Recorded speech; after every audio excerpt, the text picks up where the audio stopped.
Hello everyone, welcome to my channel. I have not yet started looking at differential equations, and therefore I'll prepare a video that deals with introduction to differential equations. But I got this differential equation from one of my students and I thought of preparing a video on it. Now I want to go through this. How do we go about it? Basically, we are supposed to solve for y. But remember, we have a derivative here, so we have to solve for y. So somehow we have to make sure that we separate x and y in some way and be able to solve for y. Now in this case, if you notice, dividing this by x, you get 2. Dividing that by x, you get y over x. And so there is no direct way of separating x and y. We have to use other techniques as follows. So this is our page 1. And what we have is dy dx is equal to 2x plus y all over x. And in our next step, we're going to use term-wise division here. So dy dx is equal to 2x over x plus y over x. Remember, you do that only when there's a plus sign or minus sign there. Term-wise division works. Now, on the left-hand side, you still remain with dy dx. On the right-hand side, obviously, you can see there's a 2 there, plus y over x. Now, at this point, we're going to let this be equal to some variable a. So we're going to say let y over x be equal to a. I remember both x and y are variables in this case. So what are we saying? We're saying y, therefore, is equal to ax. If you multiply both sides by x, and that's what you get. Now, we're going to differentiate y in terms of x or with respect to x. But I want to remind you something, what we call the product rule.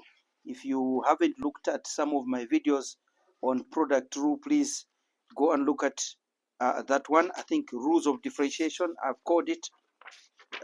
Take a look at that. So basically, the rule I'm using is a product rule, which basically says if I have y being equal to m of x times n of x, therefore dy dx will be equal to derivative of m with respect to x, so m prime of x times n of x, plus, that's a product. As long as there's a product here, that's what you do, plus the derivative of this times that. So we're going to say derivative of n times m of x. So that is what we call product rule, and we're going to use that one on the right hand side. So basically, we are saying, therefore, using product rule, dy dx is going to be equal to derivative of x times a, so a times derivative of x. Of course, we're talking about with respect to x. And then plus, we're differentiating this time a and then multiply by x. So we're going to say x times derivative with respect to x of a, like so. Now, let's simplify the right hand side. Obviously, the left hand side remains dy dx. As you can see, on the left, we still have dy dx. This is page 2. So we still have dy dx. What is this equal to? Over here, derivative with respect to x of x, you agree with me that that's just 1. So 1 times a is a, plus this part here is going to be x times dA dx. That's what we have. Now, if we take this, substitute into our equation, which one? Into this one here. Basically getting rid of that, replacing it with this one. And getting rid of y over x, replacing it with a, we're going to get, so let me number these equations here just to help us. I'm going to call this one equation 1. I'm going to call this one equation number 2. And then I'm going to call this one equation number 3. Then I'm going to say substitute equation number 2 and equation number 3 into equation 1 to get, remember now, dy dx must be replaced by this expression here. So we have a plus x dA dx is equal to, so dy dx is gone. Remember, dy dx equals this expression. It must come into that place. Will be equal to 2 plus, what is y over x? Well, y over x is a, as you can see here. There you go. Now the a is cancelled, as you can see. So what do we have? We now have x dA over dx. In other words, dA dx, not dA over dx. Otherwise, one would think that that's a fraction, but that's notation. So this is equal to 2.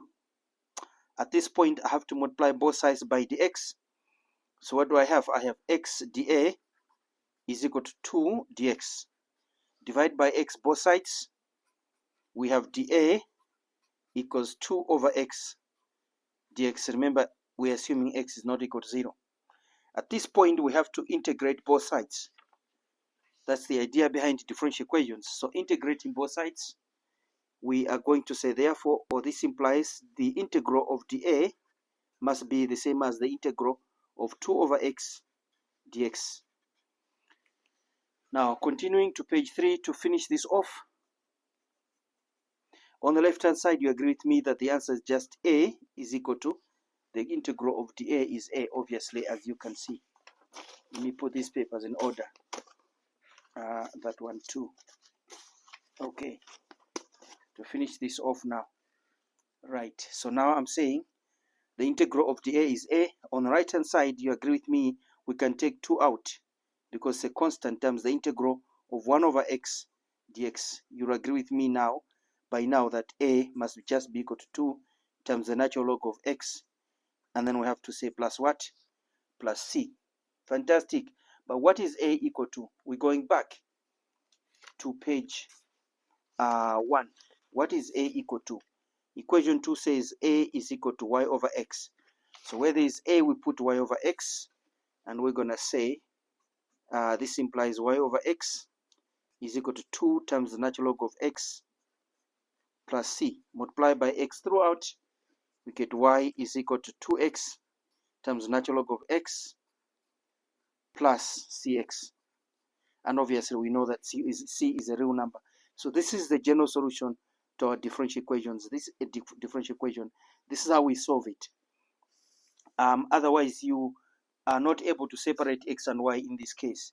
As you can see here, there's no way of separating x and y other than by using this simple trick that we used. Replace that by some variable a, and then carry on with the technique of differentiation by using product rule and then doing double substitution into that equation, substituting this one here and equation number 3 on page 2. There is your equation number 3. We have been able to solve this differential equation, giving us that as our final solution from here. All right, tell me what you think about this. Like I said, I am going to prepare a video to talk about introduction to differential equations. We're going to look at what we call first order, second order, and linear, non-linear differential equations, and look at applications. All right, I'll see you in the next one.